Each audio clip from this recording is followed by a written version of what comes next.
Osteoporosis या हड्डियों का भुरभुरापन ये आहिस्ता आहिस्ता से और खामोशी से शुरू होता है, जो बढ़ते बढ़ते आपकी हड्डियों को इतना कमज़ोर कर देता है कि छोटी सी चोट लगने के बाद आपको फ्रैक्चर हो जाता है। ये सिर्फ बुज़ुर्गों में बीमारी नहीं, क्योंकि मशहूर है कि ये सिर्फ बुज़ुर्गों में होता है, हड्डियाँ कमज़ोर सिर्फ बुज़ुर्गों में होती हैं।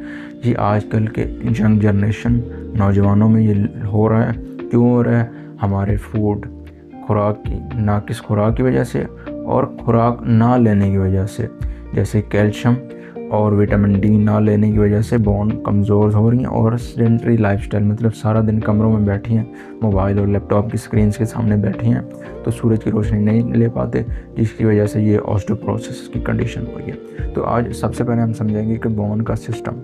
अक्सर लोग समझते हैं कि बोन एक दफ़ा बस हमें अल्लाह ने दे दी तो ये सारी ज़िंदगी चलनी है, ये लेकिन ऐसा नहीं होता। बोन्स भी एक ज़िंदा टिश्यू की बनी होती हैं, इसमें भी मुसलसल तब्दीलियाँ आ रही होती हैं, इसमें भी तोड़ हो रही होती है और जोड़ हो रही होती है, मतलब रीबिल्डिंग हो रही होती है और ब्रेकडाउन हो रहा होता है। जब तक ये एक सिस्टम बैलेंस रहता है, मतलब उनको कैल्शियम और विटामिन डी मिल रहा होता है बोन्स को, तब तक ये स्ट्रॉन्ग रहती हैं।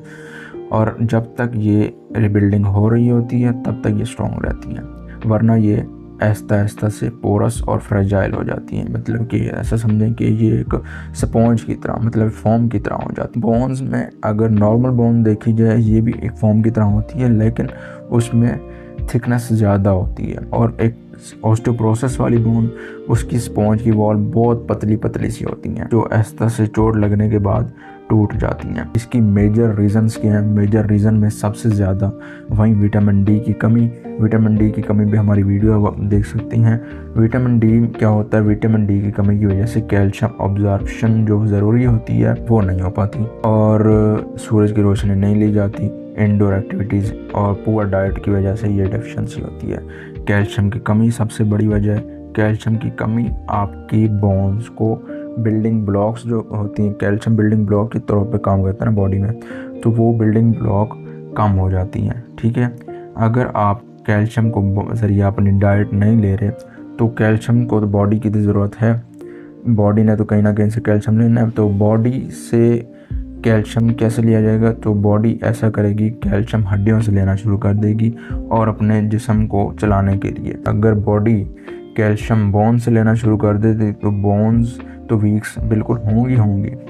इस वजह से आप कैल्शियम डाइट लाजमी लें। हार्मोनल चेंजेस, स्पेशली मेनोपॉज के बाद औरतों में ये एस्ट्रोजन की हार्मोन्स की कमी की वजह से होता है, और पोस्ट मेनोपॉजल वुमेन में इनमें ऑस्टियोपोरोसिस सबसे ज़्यादा होता है। और लैक ऑफ फिजिकल एक्टिविटी, जैसे कमरे में एक दफ़ा बैठी हैं तो बैठी हैं, फिजिकल एक्टिविटी बिल्कुल नहीं करते, मतलब कि बैठे बैठे ही खाना खा रहे हैं, बैठे बैठे ही सारा कुछ कर रही हैं। तो ये फिजिकल एक्टिविटी ना करना आपकी हड्डियों को कमज़ोर करता है। ठीक है, और स्मोकिंग और अल्कोहल ये सबसे डेंजरस चीज़ है हड्डियों के लिए। बोन की आपकी डेंसिटी जो होती है बिल्कुल कम कर देते हैं, और हार्मोन में चेंजेस आती हैं। हार्मोन में जब चेंजेस आती हैं तो हड्डियाँ कमज़ोर होती हैं। ठीक है, और मेडिकल कंडीशन कौन कौन सी हो सकती हैं? अगर आपको थायराइड का कोई मसला है, या आप बहुत ज़्यादा स्टेरॉयड ले रही हैं अपनी खुराक में, या आपको क्रोनिक कोई डिज़ीज़ है, ठीक है, उसमें ये काफ़ी ज़्यादा इफ़ेक्ट करता है। इसकी वार्निंग साइंस क्या होती हैं? क्योंकि मैंने बता दिया एक खामोश डिजीज़ है, साइलेंट डिजीज़ है।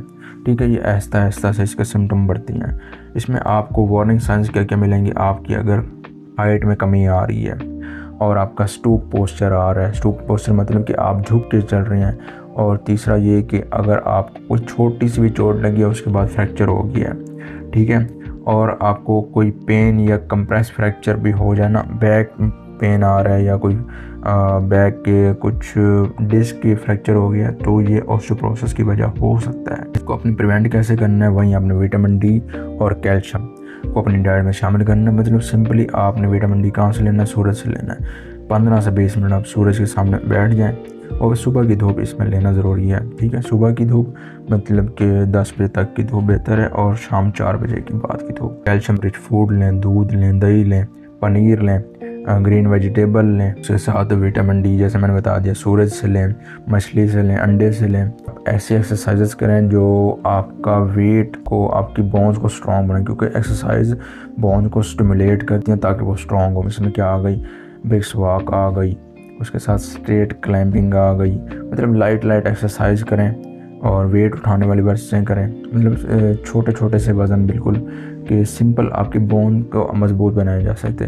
اور لائف سٹائل میں چینجز کیا کرنی ہے آپ نے، اسموکنگ اور الکوہول کو بالکل اوائڈ کر دینا ہے، کاربونیٹڈ ڈرنکس، جنک فوڈ ان کو بالکل آپ نے چھوڑ دینا ہے تاکہ آپ کی کیلشیم کا جو لوس ہو رہا ہے نا جسم میں وہ نہ ہو۔ اور اگر کوئی مینوپوزل وومن ہے، مطلب جن کی عمر 45 یا 50 سے زیادہ ہے یا اس کے درمیان ہے، تو وہ اپنا بون ڈینسٹی ٹیسٹ کروائیں، مطلب ڈیکسا اسکین کروائیں۔ اگر ان کی فیملی میں یہ ایشو چلتا آ رہا ہے تو ان کو اس عمر سے پہلے ہی اپنا چیک اپ کروائیں تاکہ اپنے بونز کی حفاظت کر سکیں اور یہ مسئلہ پریونٹ کر سکیں۔ پوسٹ پروسیس کو پریونٹ کرنا، اس سے بچنا اتنا زیادہ مشکل نہیں۔ اگر آپ کو ارلی ڈائگنوز ہو گیا، مطلب جلدی سے آپ کو پتہ چل گیا ہے کہ آپ اس کی ٹریٹمنٹ شروع کر دیں، اپنی ڈائٹ کو، اپنے لائف سٹائل کو چینج کرنا شروع کر دیں۔ اور ینگ جنریشن میں جو آج کل ہو رہا ہے وہ اپنی خوراک میں کیلشیم کو لے کے آئیں، وٹامن ڈی کو لے کے آئیں اور باقی اپنی غذا امپروو کریں، جنک فوڈز کولا وغیرہ سے بچیں۔ تو انشاءاللہ ملتے ہیں اپنی نیکسٹ ویڈیو میں، تب تک کے لیے اللہ حافظ، اللہ نگہبان۔